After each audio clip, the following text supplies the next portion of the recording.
Welcome to this lecture on downloading game assets for free from each data. Let's get started.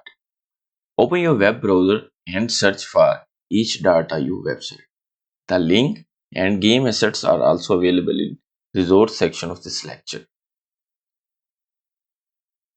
There are a bunch of options in the left side of the page.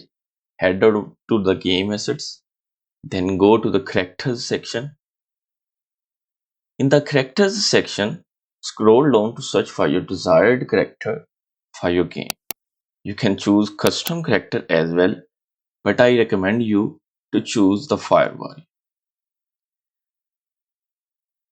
You can see different types of characters. Here is Fire Warrior. Select the Fire Warrior. When you find it, go down to download it. You can see the different animation, that is walking, running, jumping, etc. Press the download button. If you want to donate the developer, you can. Here I am choosing the free option by selecting no thanks. The download will start in seconds. Press the download button again and the download is started.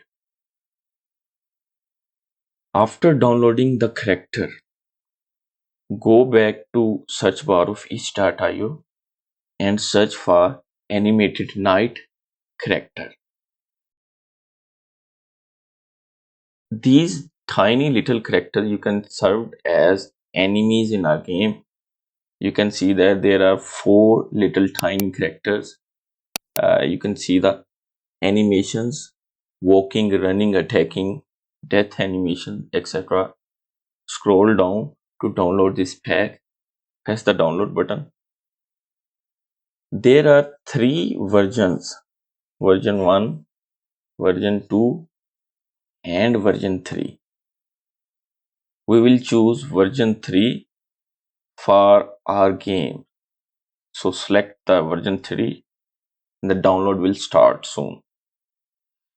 Similarly, go back to each data and select backgrounds.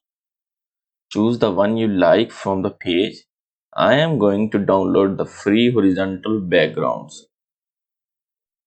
In the next lecture, we will split the sprites from sprite sheet using Photoshop. Check out my complete Unreal Engine 5 Android mobile game development course on Udemy website. Link in the description. If you have any question, ask me in the comment section. If you enjoyed the video, hit like, subscribe, and press bell icon for regular updates.